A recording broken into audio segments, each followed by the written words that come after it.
Hey everyone, welcome back to my channel. So in today's video I've got a tutorial for you guys that is inspired by Thanksgiving. This is something that I would wear to my family event.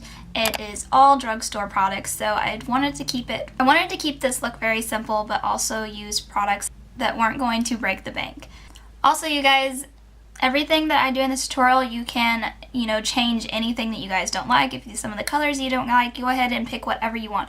And you don't have to use all the products that I have. You can use whatever you have. You really don't have to go out and buy all the products that I have. I mean, you can just use whatever you want. This is just to inspire you guys and to help you guys if you're having trouble coming up with a look yourself. But let's go ahead and get straight into this tutorial.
Alright guys, so that concludes today's tutorial. Thank you guys so much for watching, and I hope you guys have a happy Thanksgiving, and I will see you guys in my next video. Bye!